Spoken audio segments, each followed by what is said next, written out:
డబ్బు, అనారోగ్యం, ఉద్యోగం, వ్యాపారం, అప్పులతో బాధపడుతున్నారా? మీకోసమే manifesting miracles 11 days programme. So ప్రత్యేకించి చాలా మంది అడిగేది ఏంటంటే క్లాసెస్ ఎక్కడెక్కడ జరుగుతున్నాయని అడుగుతూ ఉంటుంటారు సార్. ఈసారి క్లాసెస్ ఎక్కడెక్కడ నిర్వహించబోతున్నారు, డేట్స్ ఏంటి, ఏరియాస్ ఏంటి? ఓకే అమ్మా, మనకి ఇప్పుడు 2024 3 నవంబర్ వచ్చి విశాఖపట్నంలో ఉంటుంది, 10 నవంబర్ వచ్చి తిరుపతిలో ఉంటుంది, ఓకే.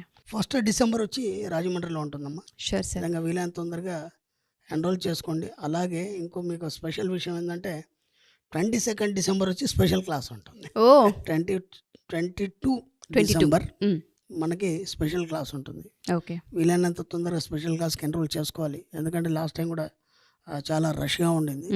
దాని గురించి నేను మళ్ళీ నెక్స్ట్ ఎపిసోడ్లో దాని గురించి ఎక్స్ప్లెయిన్ చేస్తాను. డెఫినెట్గా సార్, దాని గురించి వివరణ ఇస్తాను. Sure sir. Thank you sir. నమస్కారం అండి, డాక్టర్ శ్రీ ఆచార్య అనంతకృష్ణ స్వామి గారు. నమస్కారం. మరి వాళ్ళ మణిమంత్ర ఎపిసోడ్లో మహిళలకు ఏం చెప్పబోతున్నారు, దాంతోపాటు చాలా సందర్భాల్లో ఇవి అవాయిడ్ చేయాలి అని మీరు చెప్తూ ఉంటారు కాబట్టి మరి ఈ ఎపిసోడ్లో ఏం చెప్పబోతున్నారు? ఈ ప్రపంచం మిమ్మల్ని ఏమన్నా మీరు పట్టించుకోవద్దు. అర్థమైందా? మీరు చెడ్డ వాళ్ళన్నా మంచి వాళ్ళన్నా ఏదన్నా అనుకోండి, మనకు సంబంధం లేదు. ఎందుకంటే మనం విశ్వంతోనే కనెక్ట్ అయ్యి సుప్త చేతనాత్మక మనసుతోని మనం అనుసంధానం అయ్యి ఎప్పుడైతే ఉంటామో సుప్త చేతనాత్మక మనసు నీ జీవితంలో మంచిని మాత్రమే తీసుకొస్తుంది. అంతవరకు మీరు ఓపిక పట్టండి. 100 రకాలు అనుకుంటారు మనకి. అర్థమైందా? ఇప్పుడు నా జీవితంలో కూడా నా ఎంప్లాయీస్తో నేను ఈ సబ్జెక్టు గురించి నేను ఎప్పుడైతే చర్చించానో నన్ను ఒక వింత మనిషిలాగా చూశారు. ఇలా చెప్తున్నాడు ఆయన, ఇలా మాట్లాడుతున్నాడు, ఇలా ఎందుకు ఉండదు, సరదాగా అందరితో కలిసి ఉండాలి, బాగుండాలి కదా అని అనుకుంటారు కదా ఎవరైనా. నువ్వు డిఫరెంట్గా ఉండాలి అన్నప్పుడు ఏమనుకుంటారు? ఇలాంటి ఆలోచనలు తనకు ఎందుకు వస్తున్నాయని చాలామంది నన్ను విమర్శించే వాళ్ళు ఉన్నారు. ఓకేనా? ఆ విమర్శలు వల్ల సద్విమర్శలుగా మార్చి అందరు నా వైపు చూసే విధంగా నా జీవితాన్ని నేను మార్చుకున్నాను. అలాగే మీరు మార్చుకోవాలి. మార్చుకోవాలన్నప్పుడు ముందు ఏం చేయాలంటే గంభీరంగా ఉండడం నేర్చుకోండి. ఓకేనా? వీలైనంత గంభీరంగా ఉండాలి, హుందాగా ఉండాలి. ఓకేనా? ఎలా ఉండాలంటే ఇతరులు మీతో మాట్లాడాలని తహతహలాడాలి. ఓకే? మీతో కలిసి పని చేయాలని తహతహలాడాలి. ఓకేనా? మీ సలహాలు తీసుకోవాలని అందరు తహతహలాడాలి. ఆ స్థాయికి మీరు వెళ్ళిపోవాలన్నప్పుడు ముందు మీరు ఇవన్నీ పాటించినప్పుడు ఆ గంభీరత్వం అనేది వస్తుంది మీరు. అర్థమైంది? ఎవరితో పడితే వాళ్ళతో మాట్లాడి అది ఏదో సమస్యలు తీర్చినట్టు, ఏదో మీరే పెద్ద ఇదైపోయినట్టు అవన్నీ ఫీల్ అయిపోయినాను. ఇప్పుడు అలా సమస్యలన్నీ మీ సబ్కాన్షియస్ మైండ్ గ్రహిస్తుంది. నా దగ్గరకు ఒక ఆవిడ వచ్చి అపాయింట్మెంట్ తీసుకొని, పర్సనల్ అపాయింట్మెంట్ తీసుకొని వచ్చేసి, ఆ గురుగారు మీ వీడియోలు వింటున్నాను. ఓకే, బ్రహ్మాండంగా ఉన్నాయి వీడియోలు. ఓకే, నాకు పాజిటివ్ మైండ్ అలవాటు అయిపోయింది. ఇప్పుడు నేను మా గల్లీలో లీడర్ని నేను. ఓకేనా? స్ట్రీట్ లీడర్స్ ఉంటారు కదా, వాళ్ళ సమస్యలు ఏవైతుంటారు. ఇప్పుడు నా దగ్గరకు వచ్చిన ప్రతి వాళ్ళు కూడా నెగిటివ్సే చెప్తారు. పాజిటివ్ ఏం చెప్తారు? నాకు ఇది కావాలనో, లేకపోతే ఇది లేదను, లేకపోతే వాళ్ళతో గొడవ అయిందను, మీరే ఇచ్చేయాలను. నెగిటివ్ తప్ప పాజిటివ్ అని చెప్పారు. నేను ఇంత సంపాదించిన మాత్రం ఎవరు చెప్పారు కదా. కాబట్టి ఆ నెగిటివ్స్ ఉండడం వల్ల మళ్ళీ నా సబ్కాన్షియస్ మైండ్ డిస్టర్బెన్స్ అయిపోయి మళ్ళీ నెగిటివ్ని మాత్రమే తీసుకోవడం జరుగుతుంది. ఇప్పుడు నేనేం చేయాలి అందా? మీ సబ్జెక్ట్ ఓకే, నేను 2 సంవత్సరాల నుంచి పాటిస్తున్నాను, బాగానే సంపాదించుకున్నాను, అంత బాగుంది. ఇప్పుడు సంపాదన పోయింది, నెగిటివ్స్ ఎక్కువ అయిపోయినాయి. అంటే ఉన్న బలంగా మీరు ఏదో స్ట్రీట్ లీడర్ చేశారు, మీరు బాగా అన్ని మాట్లాడతారని చేస్తారు, మా అందరికీ కొద్దిగా ఒక ఇదాన్ని ప్రదర్శించండి. ఇప్పుడు ఏమైపోయింది? నా సంపాదన పోయింది. ఎందుకు పోయింది నాకు తెలుసు. ఎందుకంటే ఇంతకుముందులాగా నేను డబ్బు సంపాదించడానికి టైం కేటాయించట్లేదు. ఓకేనా? అలాగని చెప్పేసి సమస్యలు ఎక్కువ అయిపోయినాయి. ఇప్పుడు నేనేం చేయాలి? చక్కని ఎగ్జాంపుల్ చెప్పాను. ఒక వజ్రం ఉంది. ఓకే, వజ్రం ఉంది, వజ్రం చుట్టూ పలకలు ఉన్నాయి. ఓకే, ఆ పలకల మీద ఎన్నో దృశ్యాలు పడతాయి. అవి పలకల మీద పైన ఉన్నాయా, వజ్రం లోపలికి వెళ్ళాయా? పైన ఉన్నాయి, వజ్రం లోపలికి వెళ్ళలేదు. నేను అదే చెప్పాను, అవన్నీ అక్కడనే వదిలిపెట్టేసి ఇంటికి రండి. ఎందుకంటే అది అక్కడ మట్టుకే, ఆ సమస్యలన్నీ అక్కడ మట్టుకే. మీ డోర్ దాకా వచ్చేసరికి ఒకసారి విదిలించేయండి వాటన్నిటిని. మీరు వజ్రం లాంటి వాళ్ళు కదా. ఈ సుప్త చేతనాత్మ మనసుని ఎవరైతే పట్టుకున్నారో వాళ్ళు వజ్రం లాంటి వాళ్ళు. ఈ వజ్రం ఏదైతుందో తన పలకల మీద దృశ్యాలని లోనికి స్వీకరించదు. ఒక మట్టి ముద్ద ఉంది, పైన వాటర్ పోసాం, అది లోనికి స్వీకరిస్తుంది. అవునా కాదు? వజ్రం ఎలాంటి దృశ్యాలనైనా పైన చూపిస్తుంది తప్ప లోపల వజ్రం స్వచ్ఛంగానే ఉంటుంది. ఎప్పుడైతే మీరు దీన్ని పాటిస్తారో అప్పుడు మీకు ఏది అంటదు, మీరు ఎక్కడ కూడా ఫెయిల్ కారు, ఏ సమస్యలు కూడా మీతో ఉండవు అని చెప్పాను. ఒక్కసారి ఆమె ఆశ్చర్యంలో ఉంది, ఇదేదో బాగుందండి అని చెప్పేసి మళ్ళీ అలాగే కంటిన్యూ చేస్తూ పోయింది. తర్వాత మళ్ళీ తన లైఫ్ తనకి ఏదో రకంగా ముందుకెళ్ళిపోయింది. కాబట్టి మీరు కూడా ఏం చేస్తారంటే మీ బాధ్యతలు నెరవేర్చండి. మీ ఇంట్లో మీ భర్త ఒక విషయం చెప్తాడు, మీ పిల్లలు స్కూల్లో సమస్యలు చెప్తారు, లేదా కాలేజీలో సమస్యలు చెప్తారు. బయటకు వెళ్ళి రాగానే అమ్మాయి చెప్తుంది, బస్సులో హెవీ రష్గా ఉంది అమ్మ, మమ్మీ నాకు అలా అయింది ఇలా అయింది, ఆ స్ట్రెస్గా ఉంది అని చెప్తుంది. ఓకే, వాళ్ళకి బాధ్యత మాత్రమే నిర్వహించండి. మీ అత్తమామ కానీ భర్త కానీ పిల్లలు కానీ వాళ్ళకి మీరు ఏం చేయాలి ఆ బాధ్యత మాత్రమే వహించండి. ఓకేనా? మీరు దాన్ని సెంటిమెంట్గా ఫీల్ కాకండి.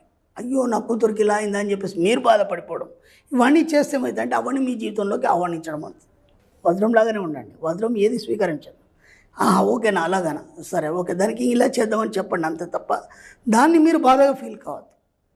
అర్థమైందా? ఎక్కడైనా బాధలు ఏవైతుంటాయో, ఎవరైనా వచ్చి మీతో ఏదైనా బాధలు చెప్పుకున్నారు, ఎక్కడ కూడా ఆ బాధల్ని మీరు ఫీల్ కాకండి. వినండి, వీలైతే ఒక సలహా ఇవ్వండి, వదిలిపెట్టండి.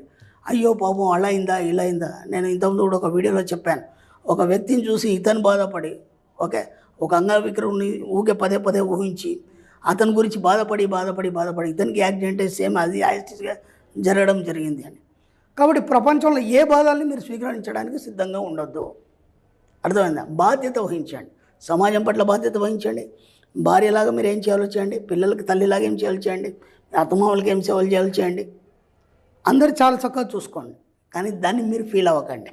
ఇది చాలా కష్టం కదా, అవునా కదా? అలా ఉన్నప్పుడే మీరు అనుకున్న సాధిస్తారు. మీరు చూడండి, గొప్ప గొప్ప డైనమిక్ లేడీస్ ఉంటారు. వాళ్ళు ప్రార్థనలు వేస్తారు, వెళ్ళిపోతారు, వాళ్ళ పని ఏదో చేసుకుంటారు. మీడియాలో వస్తుంది వాళ్ళ గురించి, మంచి వస్తుంది చెడు వస్తుంది ఏమవుతుంది అసలు ఏమీ పట్టించుకోరు. వాళ్ళ పని వాళ్ళు చేసుకుంటూ పోతారు. అర్థమైందా? చాలా గొప్ప మందిని చూశాను నేను. అసలు వాళ్ళు ఎలా ఉంటారంటే అసలు వీళ్ళు మనకు అందుతారా, మన ఆలోచనలకు అందుతారా అనే లెవెల్లో ఉంటారు. వాళ్ళకి ఇలాంటివి ఏమీ ఉండవు. కాబట్టి వాళ్ళు అనుకున్న స్థాయిని వాళ్ళు చేరగలిగారు. అర్థమవుతుందా? కాబట్టి బాధ్యత వహించండి, దాన్ని సెంటిమెంట్గా ఫీల్ అవ్వకండి. ఆ బాధల్ని మీరు మీ యొక్క మనసులోకి ఎక్కించుకోకండి. ఇంట్లో వాళ్ళే కావచ్చు, బయట వాళ్ళే కావచ్చు, సమాజంలో కావచ్చు, ఏదైనా కావచ్చు. వాటిని చూసి మీకు వీలైతే హెల్ప్ చేయండి, లేదంటే సైలెంట్ చెప్పండి, థ్యాంక్ యూ యూనివర్స్ అని చెప్పండి, నిశ్శబ్దం వహించండి. అంతే తప్ప వాటిని ఫీల్ కాకండి. ఫీల్ అయితే ఏమవుతుంది, మీరు బాధపడిపోయి మదన పడిపోయి ఏడవడం అనేది జరుగుతుంది. అందుకే నేను స్టార్టింగ్లోనే చెప్పాను, ఆడవాళ్ళు చాలా సున్నిత మనస్కులు, ప్రతి చిన్నదానికి ఫీల్ అయిపోతారు, ఏడుస్తారు అని చెప్పేసి. అవునా కదా? ఇక్కడ ఏమైపోయిందంటే మీ ఫ్రీక్వెన్సీ లెవెల్ అనేది చాలా లో లెవెల్లో ఉంది. కాబట్టి కొందరు ఉంటారు ఒక చిన్న మాట అంటే ఏడ్ చేస్తారు. ఓకేనా? కొందరు ఉంటారు రివర్స్లో మాట్లాడతారు, కొందరు ఉంటారు సమస్యను సాధిస్తారు. 3 రకాలు ఉన్నారు ఇక్కడ. అర్థమైందా? సమస్యను సాధించే వాళ్ళ హై ఫ్రీక్వెన్సీ, వాళ్ళ మైండ్ ఆ మానసిక చైతన్య స్థితి చాలా ఉన్నత స్థాయిలో ఉంది. అర్థమైందా? మాటిమాటికి ఏడుస్తారు కదా, లో లెవెల్లో ఉంటుంది. అర్థమైందా? నా దగ్గరకు ఒక అమ్మాయి వచ్చింది ఇలాగే. వచ్చిన తర్వాత ఆమె ఫ్యామిలీ బ్యాక్గ్రౌండ్ చెప్తూ నా పరిస్థితి ఇలా అయింది, నన్ను ఎవరు కూడా ఆదరించట్లేదు అని ఏడ్చింది.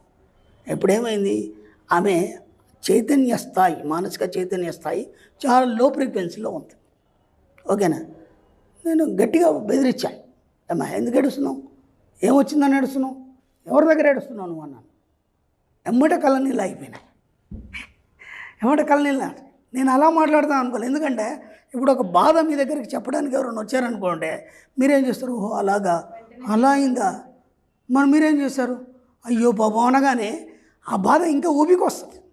ఊపికొచ్చేసి ఎప్పుడైతే మీరు జాలి చూపిస్తారో ఆ జాలిని వీళ్ళు కోరుకొని ఇంకా బాధని వాళ్ళు వ్యక్తపరుస్తారు. అర్థమైంది? ఇప్పుడు నేను అలా గట్టిగా అనేసరికి ఒక్కసారి ఆ మైండ్ ఫ్రెష్ అయిపోయి, ఇదేంట్రా నేను ఏదో అనుకొని వస్తే ఈయన ఇలా అన్నాడు, ఇప్పుడు నా బాధని ఎవడు వినాలి, నేను నా పరిస్థితి ఎలా ఇది కావాలి, ఆ యొక్క ఆలోచనలో అప్పుడు నేను చెప్పేదామే వింటది.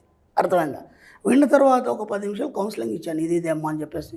ఎందుకు బాధపడతామా, ఏమనుకుంటున్నావు, ఇలాంటి వాళ్ళు చాలామంది వస్తారు, ఈరోజు ఏ స్థాయిలో ఉన్నారో ఆ స్థాయిలో ఉన్నారో కొన్ని ఎగ్జాంపుల్ చెప్పేసి, ఇంకోసారి నా ముందుకు వస్తే ఏడవద్దు, ఏడుపు అనేది ఇక్కడికి వదిలిపెట్టండి, ఇక మళ్ళీ జీవితంలో ఎప్పుడు ఏడవద్దు. మీరు నమ్మండి, తర్వాత 2-3 సార్లు వచ్చింది, ఆయన నవ్వుకుంటూ వచ్చింది, సమస్యలన్నీ సాల్వ్ అయిపోయినాయి, ఆమెనే ఒక స్థాయికి వెళ్ళిపోయింది, బ్రహ్మాండంగా సంపాదిస్తుంది. ఎలా సాధ్యమైంది? ముందు మిమ్మల్ని మీ మీద ఎవరు జాలి పడాలని కోరుకోకండి. కోరుకున్నారంటే మీరు ఇక పైకి ఎదగలేరు మీరు. కాబట్టి ఇవన్నీ మెల్లిగా అలవాటు చేసుకోండి. అలా ఒక్కొక్కటిగా మీరు ఎప్పుడైతే బయటకు వస్తారో ఆ సబ్జెక్ట్ని పట్టుకోవడం అనేది జరుగుతుంది. ఎప్పుడైతే సబ్జెక్ట్ని పట్టుకుంటారో మీకు కావాల్సినవన్నీ పొందడం జరుగుతుంది.